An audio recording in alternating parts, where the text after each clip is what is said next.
Good evening, everyone. It's Lottie here. We are doing a free live, which we do every month. I'm here tonight, and Fee will be here on another night. She usually comes on with me, but not tonight. So it's good to be doing this for free, giving information out. And as you all know, when we finish this, the recording goes on the Facebook page for the subscribers that are on there. So thank you for subscribing to the Facebook page. It's really cool to see all the people that are attending and listening to this, and also the feedback that we get from it is really useful for us to think about the topics that we want to put forward and what are asked for. I want to do a little bit of housekeeping, which is about keeping yourself safe. This topic sometimes can be quite heavy, and also all of us have had maybe some experience around different infidelities or affairs, not always, but if we have, I want you to think about keeping yourself safe. And like I've already mentioned on the Facebook page, we will be putting the video out. It's not usually edited, it is as it is, and if people can't turn up, they can see the video there. So keep yourself safe throughout all of this, and we will get started. I wanted to just mention before I talked about infidelity and affairs is the playbook. So the playbook I have here is the comprehensive guide to working with couples. And Fee and I have just started it last weekend, and it was amazing. So if there are any therapists out there who want to work with couples or working with individuals first, and want to branch out and start working with couples, then please come and join us in September. We're running it again, and we look forward to hearing from you. Get in touch and we can talk more about it. So tonight, talking about affairs and infidelity. As a therapist, working with that process can be really, really painful, not just for the therapist to hear it, but for the two people that are in front of you. It's life-changing and really devastating to know that actually there's been a secret held, a liaison, a process without you being part of it, because it's not something that you've consented to. And I want to talk about how we come to have affairs and what the category of affairs are. And if we haven't signed up to be in an open relationship, then this information, whether it comes through you finding out yourself, so maybe a message comes through on the laptop or the iPad, this is real-time information that the other person is in and rehearsed, and you're seeing it for the first time. Or it might be that actually you're told by somebody that your partner is having an affair, or it might be your partner decides to tell all, and for whatever reason, we'll talk about the reasons for that, and not want to hold that secret from you anymore. But whatever way the information is given, it's really painful. And when I work with couples, it's painful for both of them, which a lot of people find really difficult, because actually one person's been out having fun and the other person has just found out and absolutely devastated. But when the process is known and the affair and the infidelity is out there, both people are going through different crises in different ways. And as the therapist, you need to hold those two crises in a way that actually supports both of them. So when I think about infidelity, I think about the grief cycle, the cycle you need to go through because there's a loss. And with the person who's not had the affair, the loss will be magnified by the process of going, was any of our relationship real? So they will be funneling right the way back and looking at the things that happened, looking at the affair and seeing when it happened, what was happening to them and us, and where they were in that process. So it can be a very long and painful process. But I do believe that the therapy that I give, if couples really want to work through it, they can get to a recovery stage. It does take commitment. It does take forgiveness and acceptance, and trust, I always say, comes probably a year down the line. If we're trying to increase our trust straight away, it means that we're trying to become safe again.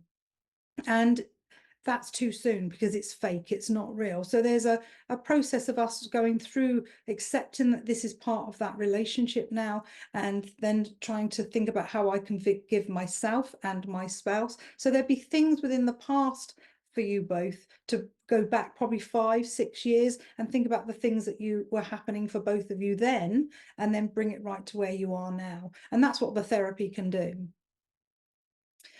One of the things that happens when the affair's known is there's such a confusion. So it's like knowing something, okay, and then you have to go back to normality. So you're thinking about your family, you're thinking about getting the children to school, there's all the chores to do. So it's sort of like a zombie state, really, trying to go through this process of going, I've got to keep everything as normal as I possibly can while navigating who should I tell and how can I keep the family unit together. So this managing and minimizing the affair can go on for quite a few weeks before either you confront your partner fully, which is quite scary to do, or you actually come to therapy and think about how I can navigate this. Because all the time you're in that numb stage, which is part of it, you're going to have to come out of that sometime and talk about it and face it. I say that really sort of like you have to. You don't have to. There are people in the world that know that their partners are having affairs, but they will stay with them, and there would be a reason for that. They would know it, but they would choose not to say anything. It depends where you want your relationship to be or why you're considering doing that. So as a couple therapist, my job is to make sure that I stay with them both. So I hold them with neutrality, with non-judgmental, and really work through what they need from each other to start that grief process. And the grief process for me is actually the shock. So couples come to me when they're still in that shock stage. So the story goes round and round and round and round. This is disbelief. I can't believe you did this to me. Okay. And this is the time that this is when I start talking about the I and the we. Because as human beings, we like to feel safe. We go into a place of, I now need to look after myself. I can't trust you. So when we think about that, we're actually going into what we call the differentiated stage, the I. So I need to think about if I can stay in the house. I need to think about my finances. I need to think about the children. I need to think about location. The application of how many people will find out about this, depending on who the affair is with. So there will be an I process. The we diminishes quite a lot, and the I process comes in. Not for the person that's had the affair. The affair person, if they want to stay in this committed relationship, is trying to come back into the relationship, trying to do everything they can to repair and heal the relationship. But that's got to be slowed right the way down. It's too much too soon, because the other person doesn't know actually what's hit them. And when they see the pain of that person, not, with that trauma, the other person then goes into free fall themselves and wants to repair very, very quickly. And that's impossible to do.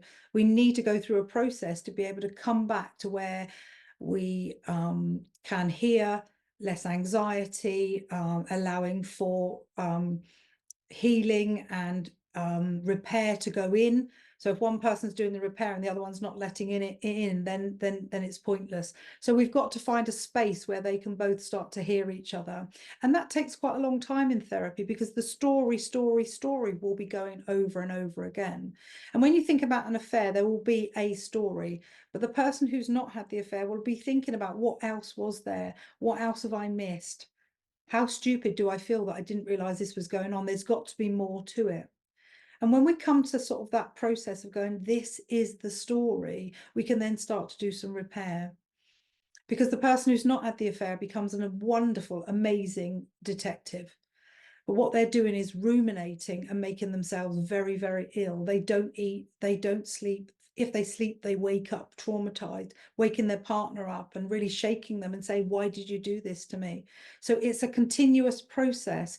And again, it feels like it's very much in private until you decide who you're going to tell. Now, the one caveat I say to this is, please, please don't tell your children that your partner has had an affair. That is their mum or their dad.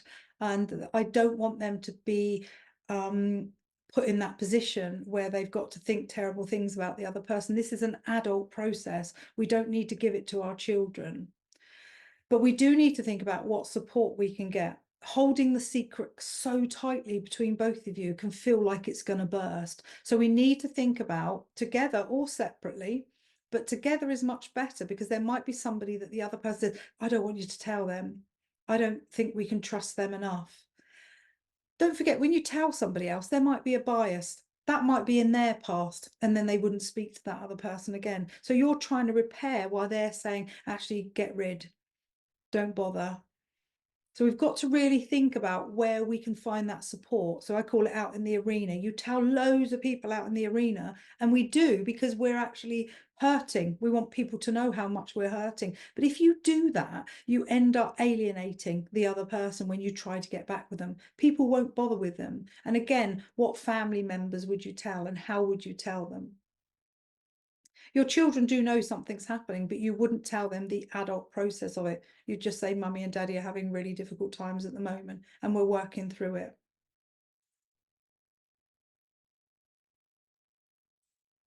So when we think about lust, romantic love, and long-term attachment, you can see why we're able to actually have multiple different relationships with other people. If we are in a romantic relationship, but we lust after someone else, or we're with a long-term attachment with children, but we actually lust after someone else. So we are able to have that process with different people. And it doesn't always mean that actually going outside of your relationship, there's something wrong in the relationship. Sometimes there is, but sometimes that process or that family over there is just how you want them. And there might be something else going on, that you want something else outside the relationship because you're looking for something for you. And I don't mean sex or intimacy. I'm talking about where have you gone? What have you lost? Why are you trying to find that you again? Where is that coming from? If you had to do anything, then I wouldn't say sleep with somebody else because of the pain with discovery. But there is something about that lack of something in yourself as a human being, thinking I need to find something within. And that's a journey in itself for the person, finding out why I did the affair. And some people don't even know, but I want to point out that it is a conscious decision that you do this. We do have the limerence, which I've talked about many times, the loved up. The limerence is the obsession and possession, wanting to be with that person all the time, texting all the time, closeness all the time.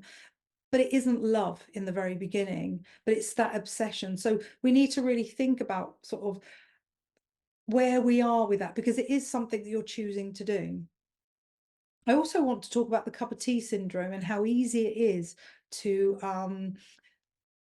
be attracted to somebody or connected to somebody else. So if you're actually sitting with somebody, maybe at work, or there's a conference, or what doesn't have to be a work-based process, or a friend, you're sitting there with them, and there's the syndrome of having a cup of tea is that you're sharing information about who you are and where you are in your relationship. Now, you start off just saying, how are you? How's your day? The usual stuff we talk to people about. But then when we get to this situation where there's a vulnerability for ourselves, we're not having a very good day, and you start to share things about your relationship. I'm not getting on very well at home.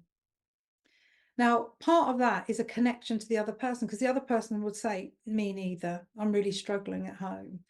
The other part of that for me is actually one of them might have an agenda. Okay, you might hear there's a vulnerability, and then somebody might have an agenda, or they might be two people that are really struggling at home. Now, if that's the case, they then start to form some sort of union together. Now, I find that actually, if you're talking about your spouse outside of your spouse, there is a disloyalty there.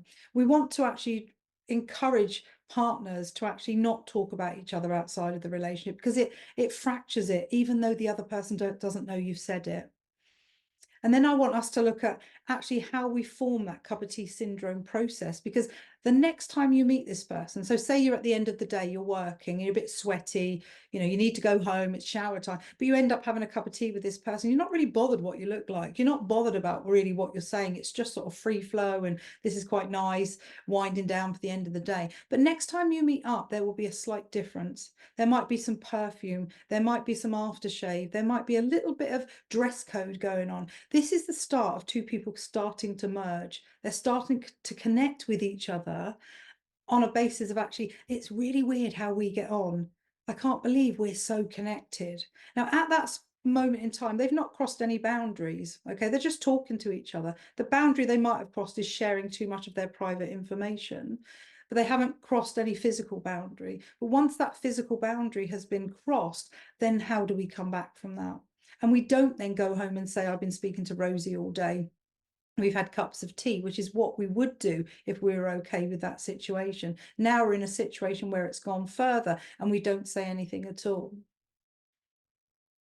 This is my process of how I'm thinking and how I work. So, there might be people that listen to this and go, that's not what I think at all. But it's the way that I see my clients coming in and they start this conversation about we met when.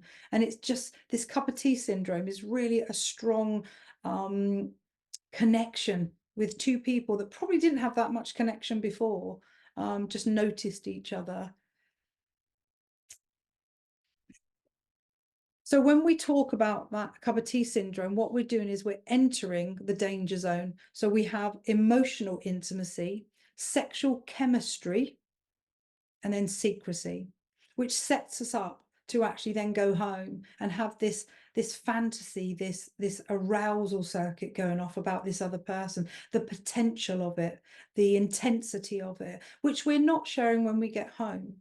And I do believe that when these cup of tea syndromes happen and they start to escalate, your partner at home can feel it.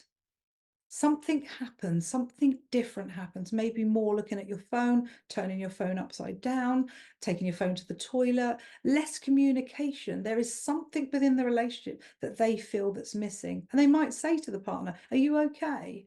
Yeah, no, I'm good. Have you had a good day? Yeah, I've had a good day. So this is the setting up of the lies. Okay, not saying something is lying to somebody.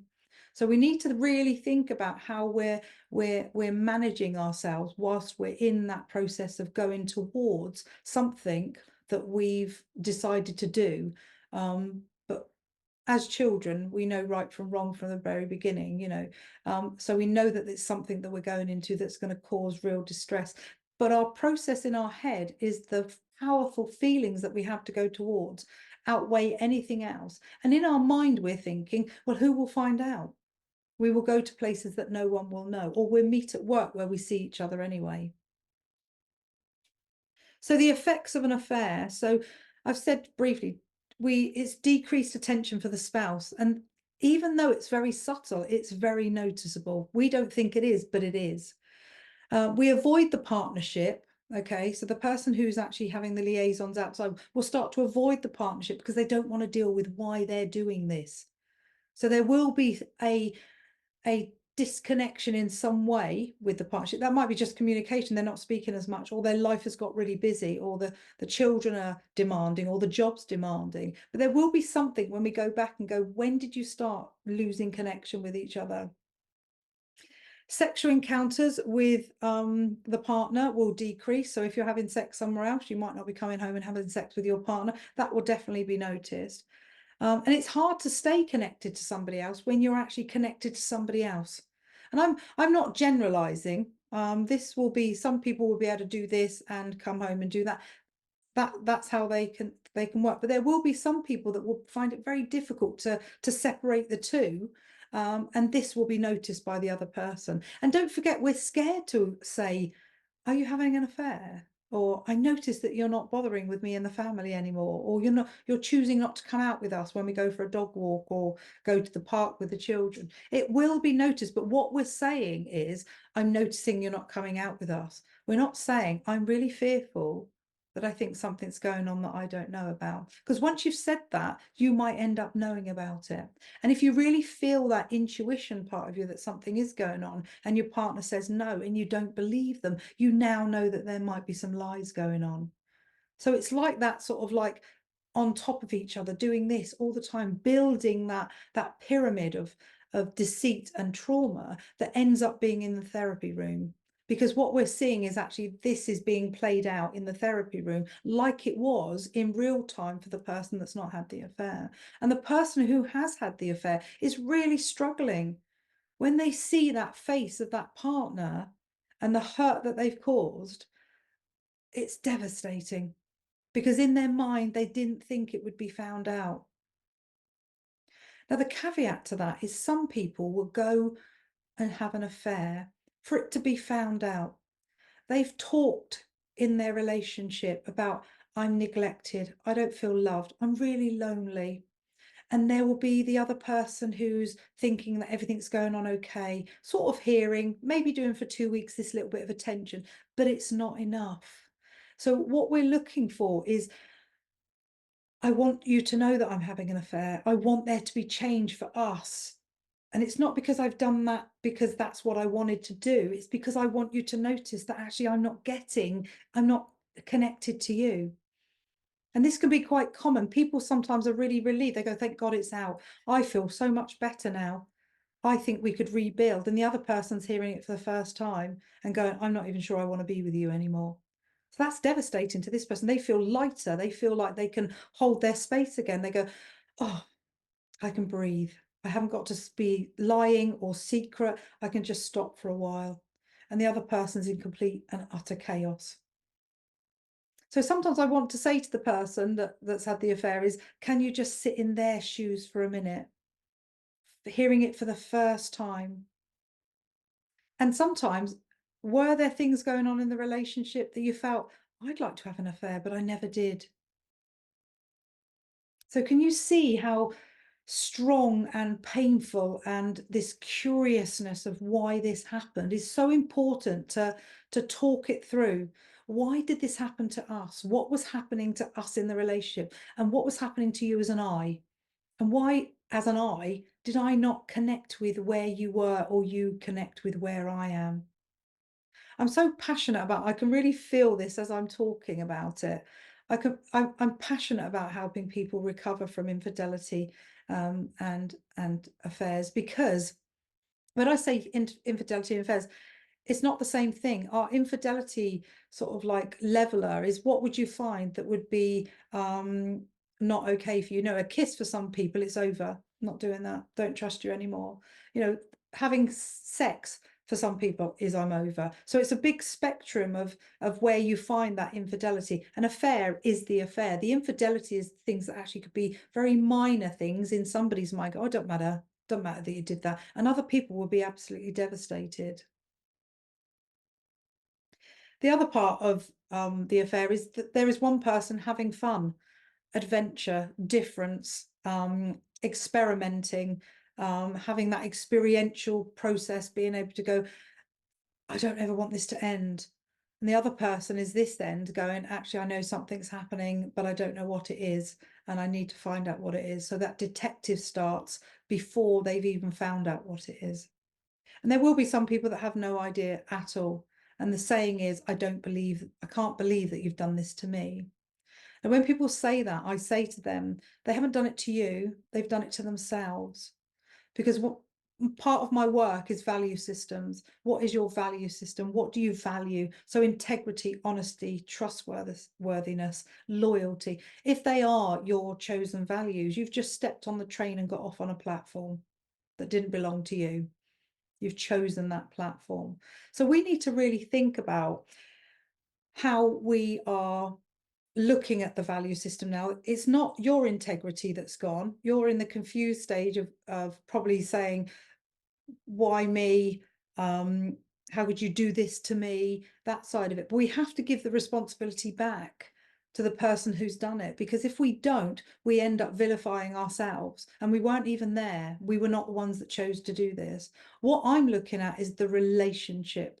What happened to the relationship? Has there been too many traumas, too many neglects, too many rejections, too many abandonments, too much loneliness within the relationship, that actually this has occurred?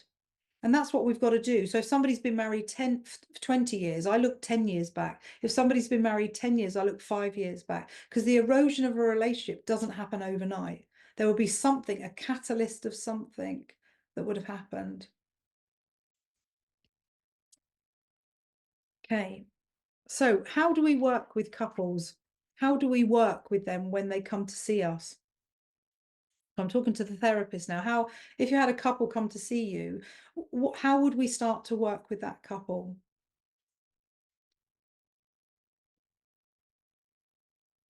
I know you're not going to answer me. I'm just leaving a bit of a space. So the way I work is acknowledging that this has happened to this couple. So when we talk about scripts, all the things that have happened so far in your relationship is a script. And this is part of it now. And the devastating thing for couples is they don't want it to be in their script. From now on, they will see films, adverts, people, know people that have had some infidelity of some sort. And it will be a reminder each time that actually this is that's happened to them. They both will feel that, not just one. It will, both of them will feeling that. And part of the healing or the repair is actually acknowledging that before it's really there. So we're going, I noticed that you are breathing differently. I noticed that you've gone really quiet. Is there anything I can do? What do you need from me? So the repair is actually being one step ahead of some of the things that might happen, where you hear it. You're watching a TV program and then somebody's actually just been caught with their trousers down, and then you just think, right, okay, it's that again, let's turn it off. And that, yeah, you can turn it off, but you need to talk to each other. You need to stop for a minute and go, and actually, I'm not coping. I feel really overwhelmed. What do you need from me? And it might be nothing. It might be a cup of tea. It might be a cuddle. If a cuddle is offered or given, then navigate the cuddle. Because when we have two elements of an affair. We have one side where people will come back into the relationship and they will have lots of sex, lots of intimacy, lots of connection. And on the other side, they will be nothing at all. So it's either one or the other. And what we've got to do is actually slow that process right the way down, because it won't last anyway. It's trying to get safety again. What we've got to do is slow it right the way down, because what we get then is the person who's had the infidelity is going, this is what I wanted, and it won't last. Okay, it's that limerence part where we're trying to continue staying connected to our partner, and that won't last. So we've got to slow all of it down. So let's have good sex if we're going to have sex together, not just have it for the sake of trying to bond each other back together. So what I do with couples is I talk to them about where they are. So we do a consultation, find out where they are. They usually come to therapy too soon. If you talk about grief work, people don't get seen for 3 months until they've got over the shock. But actually, as therapists, we actually do see infidelity earlier, because we need to navigate that process, especially if they've got children, how they're coping, their mental health, how they stop eating. Male and female stop eating when all of this comes out. So we need to monitor them where they are, whether they need to see a GP, whether they need any medication at that time, which would be a choice of theirs. But we need to recommend stuff to keep them as stable as we possibly can. And then the therapy is really slow work, getting them to actually tell the story from the perspective. And I do sit in a place of let's be truthful here. Have you finished with the person that you were having the affair with? And how do we know that you have? So I'm very much about writing something as a couple together so that they can be sent together, instead of the other person saying, I've done it, it's over. We've got to have some evidence of that. Otherwise, there's always a fear that that emotional connection you might have had for this person is still there. The physical probably might be less, but if there's an emotional attachment, it would be harder to let it go. And some people grieve for the person that they are letting go. So we've got to account for that within the therapy session as well, which is very hard for the other person to hear. But we've got to be true. We've got to be real. We felt that they had a connection. They got me in the place that I found myself in. We've got to then reunite the couple if they're choosing to stay together. To work on, okay, what is it that looks like for both of you? What was it? What was the deficit? What was the gain that you can get from this? And that's why affairs get found out sometimes, because the other person says, I need to tell you because I need us to have a more autonomous relationship. I want us to have more of a real relationship. I'm sitting back here thinking I'm going to be found out any minute and everything's going to erupt and it's going to be horrendous. So the repair side of it is really important. I like the word healing more than I like. So there's a rupture and healing. And the healing part of it is being able to be one step ahead. So you can really think about what your spouse is thinking. So if you see a car with the same number plate, or you see a name with a certain name on, you're trying to preempt all that. I've seen it as well. Are you okay? Do you need anything from me? This gives reassurance. This starts the trust process to go, I now know that you're thinking about it to help me recover. Whereas if it's not talked about, or I've told the story 100 times, I'm not telling the story anymore, I don't want to talk about it anymore, that other person has to be shut down. And all that resentment is still there. It will be there for years and years and years. They might come to therapy in 5 years' time, and that will be the thing that's talked about. And the spouse who had the affair is really shocked, going, oh my God, that was 5 years ago. Why are you still going on about it? Because there wasn't enough room to explain, to work out the confusion and let some of this stuff out. So when my couples come to see me, I get them to watch the Esther Perel Rethinking Infidelity. And the program that I put them on is being able to say to them, I want you to watch it separately, and then I want you to watch it together. So let's go back, watch it separately. And all my clients journalize, okay? They have a journal. I want you to write down what you hear Esther say about affairs. Okay, I want you to really listen. So you can't do that with the other person there. So you watch it on your own. You need to take time and space for this. And then you write everything down, and then you arrange to do that with your partner. So he's done his note, he's done, it's not a gender thing. Whoever's had the affair, whoever's sitting in the place of that person with that person, is then sitting together and watching it together. And then what you're doing is actually you're going to make more time afterwards, and you're going to talk about the things you wrote down in the beginning and what your takeaways are.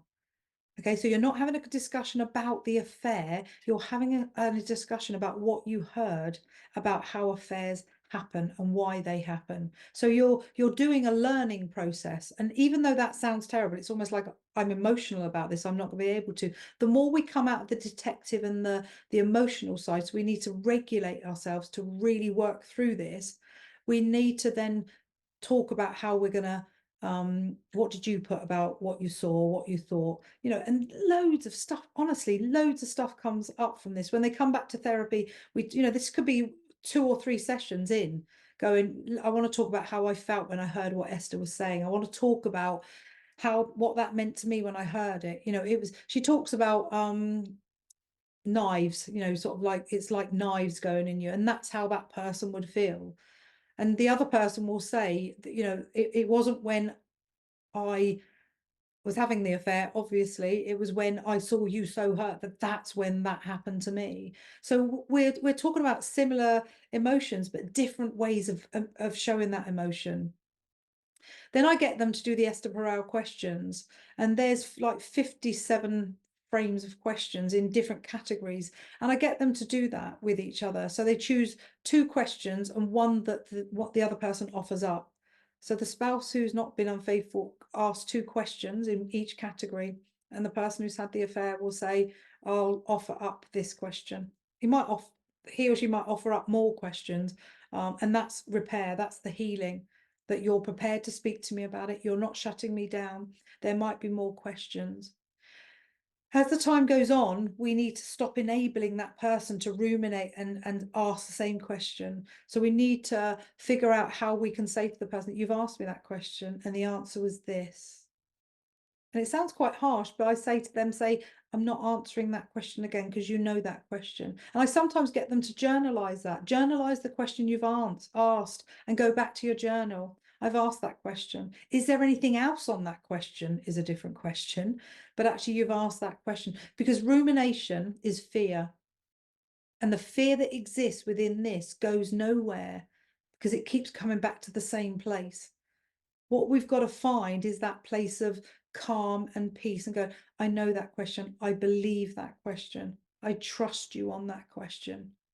And it's only then can we start coming away from the same questions. In therapy, I allow for the story to be told a certain amount of time, and then we come away from the story and we action it.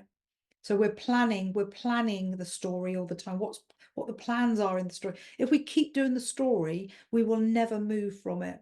We will always be in a place of story, story, story. We've got to say, right, we know the whole story. Now we're going to work on it. How can we move you from where you are to where you'd like to be? What would that look like?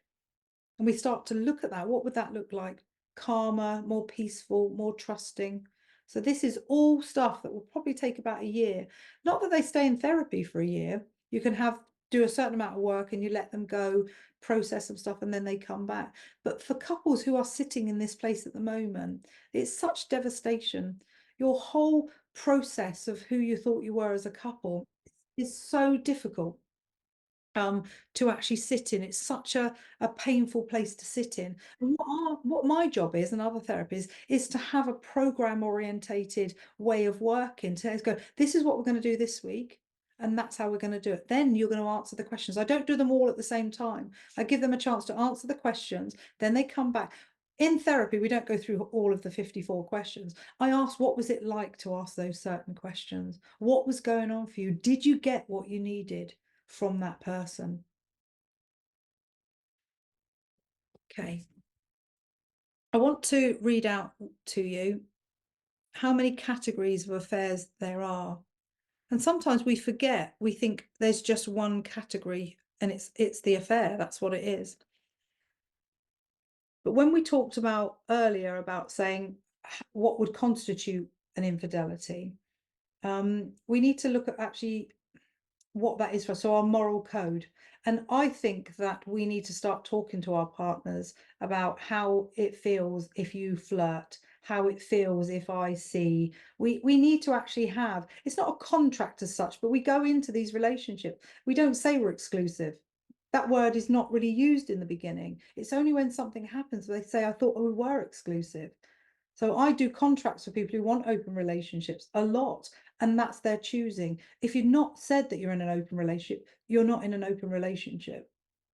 So kinds of affairs, okay? So we've got affairs without touching. So we talked about the cup of tea syndrome, you know, that process of sharing yourself, sharing your intimate details with the other person. Then we've got one night stands. Don't need to explain that.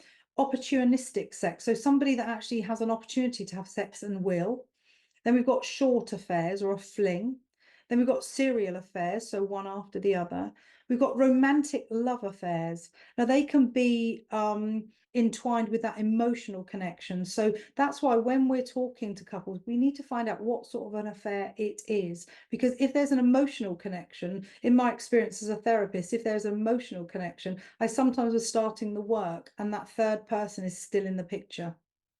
So we need to make sure that actually the commitment within the therapy is solid, because actually I can't have somebody in my therapy room who's doing 50% here and 50% there. They are going to be in such a confusing state when they're coming into therapy, because actually they're continuing to lie and fool themselves.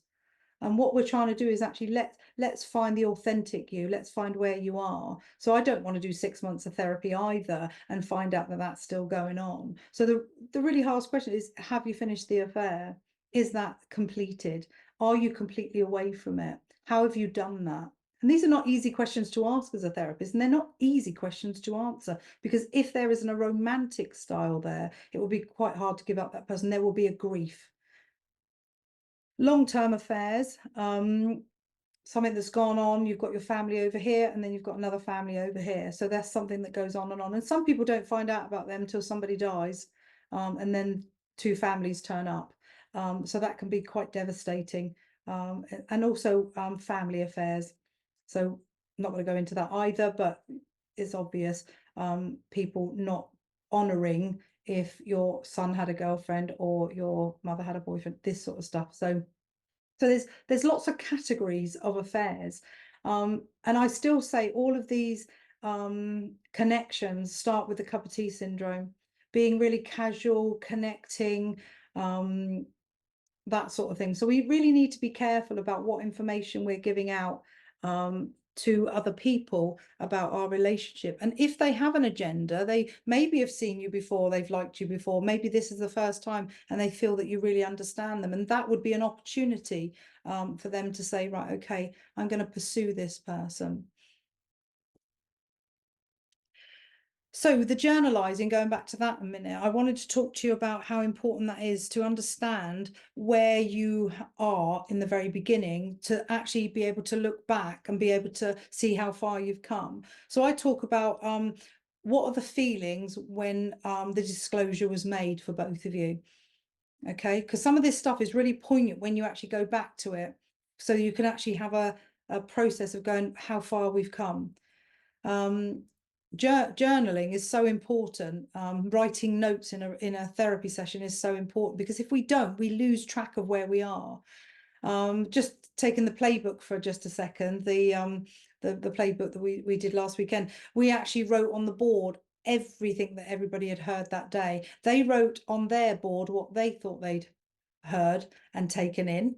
And when we wrote up, it was like, I don't know, 20, 30 things on there. And it made them think about how many things there are that they've actually gone in, but they've not, their takeaways are less than they've learned, which is normal, I suppose, because we can't take everything in. But I'm thinking about, what was it like for you then, where you were, your feelings, and also your thoughts and assumptions.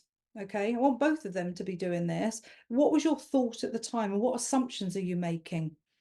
Okay, so the assumptions from both of them will be, you're not going to stay with me, but that's not been said. And the assumption will be, you'll go back to him or her. So there's lots of assumptions being made. There's lots of unsaid things that actually feel very real, and they come out in the therapy session very much like, well, I knew you were thinking that, but I'm not thinking that. That's not even in my mind. Where's that come from? It's fear. I've got to assume you're going to do something so that I can protect my heart. And what we've got to do is pure communication. We've got to say, I'm really worried about this. I am really worried about this. This is what it feels like for me. Then I want them to write down their behaviors. What are the behaviors that are happening to them? Some people go really quiet, they get overwhelmed and they stonewall. Some people will go absolutely ballistic and tell everybody. Can never tell how that's going to play out ever, because this information is so precarious and so it floods you, it overwhelms you. You don't know what to do or where to go or who to speak to or who to confide in or be with. And actually, the only person in moment is the person that you want to be with, is the person that's actually done the infidelity. You want to say to them, why can't you cuddle me? Why can't you support me? You can't. At this moment in time, that person is not the person to be able to support you. So we talked very briefly about the I. So when we talk about differentiation, so I'm very much about, we need to say to ourselves, I'm an I first before I'm a we. And with affairs, this comes up a lot. When we actually know that an affair has taken place, we then go, I need to look after myself. I need to be financially okay, house okay, car okay, children okay, external family okay. We're going to a place of safety. How can I connect to things that will keep me safe? And I want us, as all human beings, to do that first anyway. I want us to sit in a place of differentiation. I'm me and you're you. While we're being differentiated or emotionally connected, I can be me, but I can still be close to you. And that's what we're trying to get back to when we have a different contract. Because people say, I just want to go back to where I were. Where you were has caused you to be where you are. We're doing a new contract where we say, I want to actually have my autonomy. I want to have this evolutionary process for myself. Remember, before you met a person that you decided to settle down with, what process was going on for you separately? Ambition, adventure, excitement, dreams, plans, inspiration. Where have they all gone? They get sapped up by knowing that actually this is the person I want to be with, and you just do the societal thing of marriage and children and everything. But where have all your dreams gone? This is the I of you that gets lost. And I talked earlier, sometimes the I of us feels that they don't know us anymore. Who have I become while I'm in this relationship?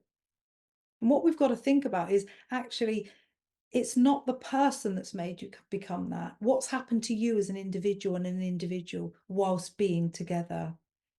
Nobody can make you be anything. You can say, I'm not going to do that, or actually, I'm not going to choose that.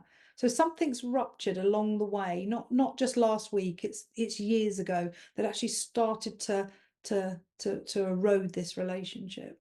So differentiation is really important. Being able to stand in your own space while sharing your life with somebody else. So you're emotionally connected while you're still separate.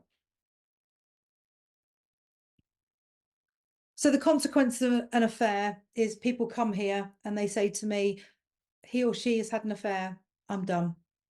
And the other person goes, no, we're here because we're going to try and work it out. And they go, no, I just wanted to come here so that you have someone to support you, but I'm done. And they go.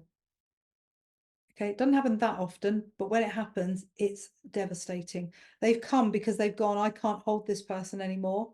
I found something else somewhere else, and I don't want to be in this relationship. Other people will come here and commit and want to be in this relationship and put everything into it. Two different consequences. If they stay, we have to tackle the hurt that goes between them. And as a therapist, you've got to witness that. You've got to sit with them and hold them in a place where the hurt has to come. Christine Dunkley used to talk about the pain barrier going round or over. When we're talking about affairs, we really can't do that. We've got to find a place for healing for ourselves and for the partnership. I talk about reputation as well. So I had a couple once who an affair took place. It was very close to home. So within overnight, they moved, relocated, bought a house. Kids were never saw their friends again, taken out of school, new jobs within a week, whole friendship gone for the kids, for them, for the family that lived close, all gone. So reputation sits in a place of annihilation. Just everything is wiped out. And they feel that they can never go back there. And people are left going, where have they gone? Their friends are, they're stunned. And sometimes they never find out. They might gossip and know something, but they don't know the whole truth. So affairs have a drastic effect on relationships, but they can also have an effect where change is possible. And that's where I come in. I think change is possible with the commitment and the process to the work, really, not doing it week by week and thinking I'll see Lottie and we'll do the homework in between. It's actually doing maybe a 6-month program with me, an intensive with me, saying, actually, let's get through this. Let's really work on this. Let's take time to really work on this.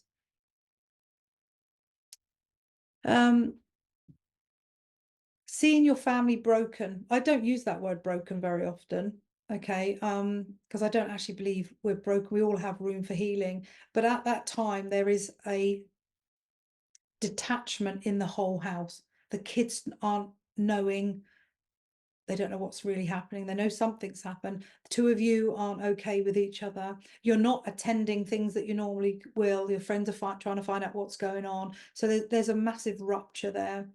So I do, in that respect, I do at that time there's something that's broken, and it does feel irreversible. It feels like you're never going to get back on track again. But I obviously counselling is confidential, but I do have couples who have come through it, who are the other side, and because of what I call that pillow talk, which they would have never had if this hadn't happened, talking about things that they've never spoken about before, which they've always wanted to, or not even knowing they needed to, staying up till 2 and 3 o'clock in the morning because this relationship was so important to them that they wanted to share all the things, and they were both laying on that pillow looking at each other, and one was talking and not interrupting, and one was talking and not interrupting. They wanted to know their inner most deep dive stuff because actually they wanted to start again. So I know I can evidence, well, I can't evidence, can I, because it's confidential, but I know it works.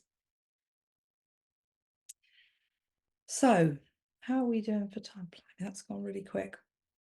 So I think a therapist's job is to acknowledge the affair, but also the aftermath of it.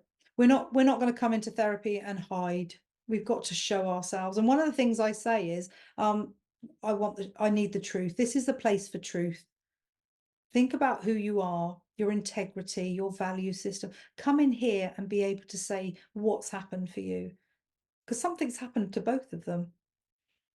Both people are in crisis, okay, and there is recovery. I want people to know that there is recovery. We need to hold both of them, okay, and slow things right the way down. Make them slow down. If anybody knows me, I'm very directive and challenging. We're going to make them slow down. And really talk through in a really, it is deep diving. What is it that you want your relationship to look like now? You're not going to do that at the beginning, it's too soon. But as the weeks go on, what do you want it to look like? And we're talking about boundaries. If we have boundaries, then we have more stability. I wouldn't put up with this now. I wouldn't want to actually be part of something that makes me feel like this or allows me to feel like this. So we'd put some really strong boundaries in. Sometimes people think if I stay angry, then never have a affair again.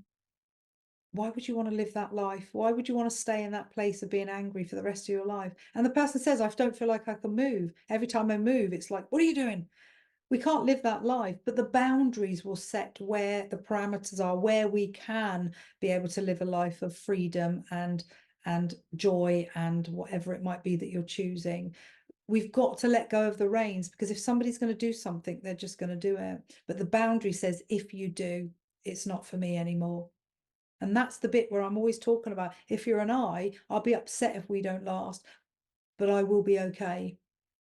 So you've still got to go through the grief of the loss, but actually I will be okay. So that differentiation side of it, I'm always promoting. So we're nearly 8 o'clock. Any questions? Anybody thinking about anything? You don't have to say who you are or show your faces. It's absolutely fine. That's what we've set this up as. Is there any questions in the questions? No, that's absolutely fine. I'm just reading my notes. Bear with me.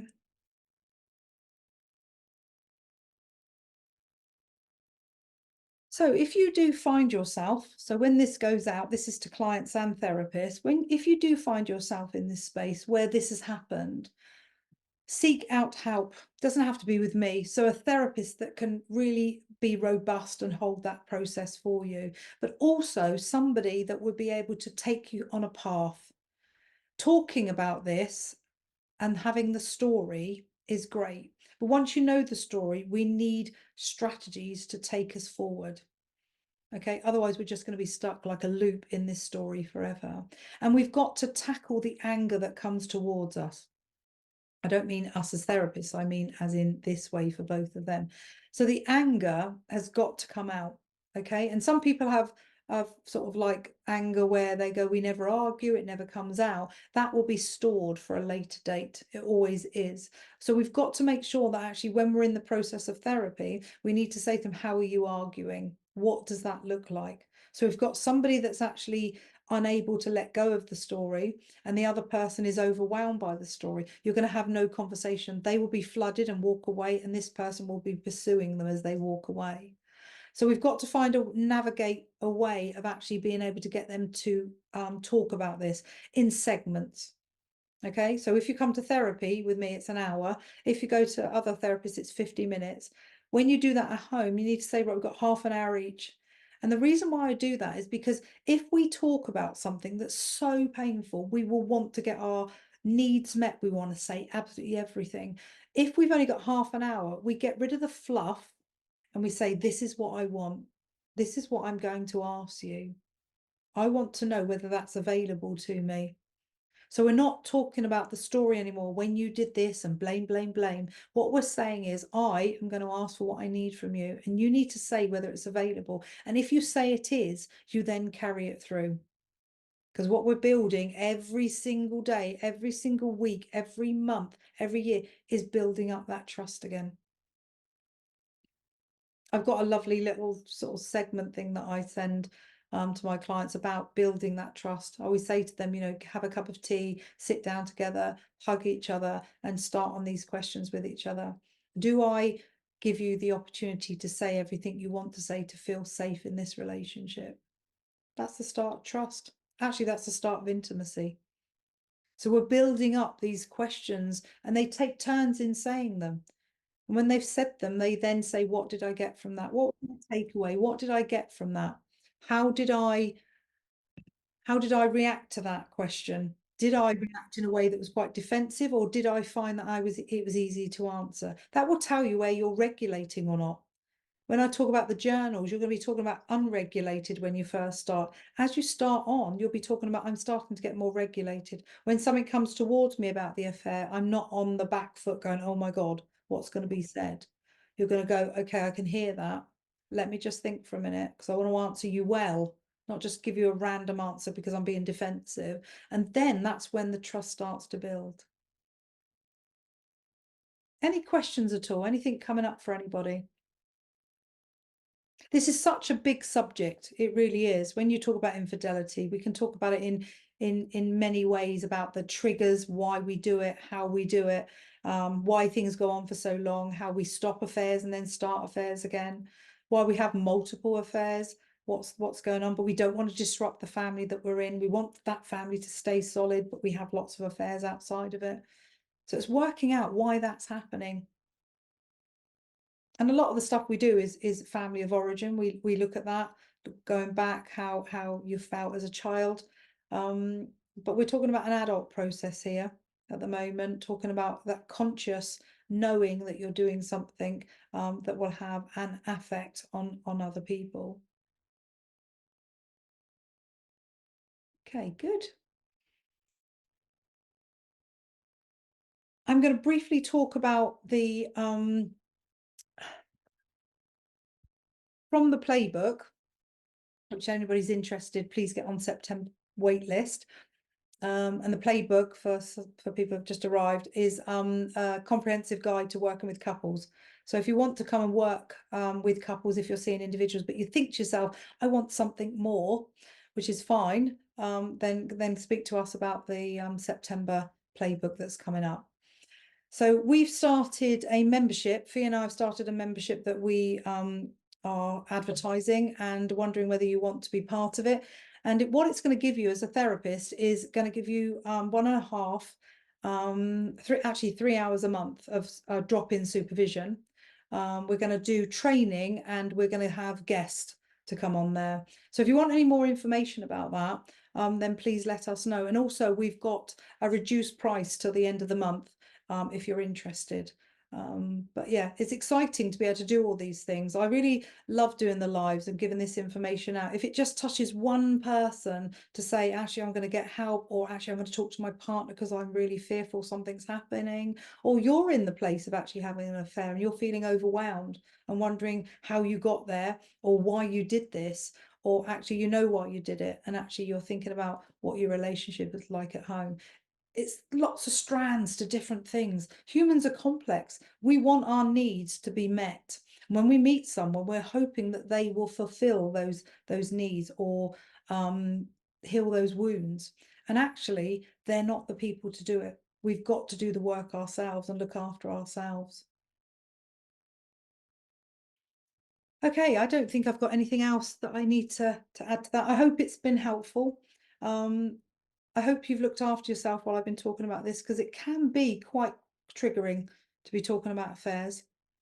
I know myself at one time I could really feel like I was talking to a partnership here. I can hear it in my voice. So yeah, please look after yourselves, everybody, and I will see you next month for the free live.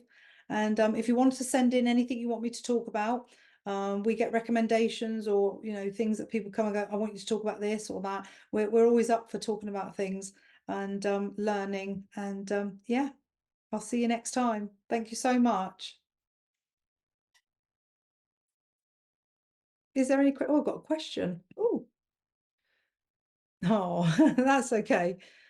That's okay. The repeat, the recording will be put on the Facebook page if you're part of the Facebook page. Come and have a listen. I call it kitchen listening. I've started to say I've been starting to listen to podcasts. I don't know about you, but I used to think to myself, I've got to listen and take time and be really in it. And now I just put it on the side and I'm doing other things and I'm listening to something. And when something, I think, oh, I've got to listen to that a little bit more. So if it relates to you, you will listen more. But actually, some of this stuff we can have in the background, but it's still going in our neural pathway. It's sitting in there somewhere. All right, guys, take care, everybody.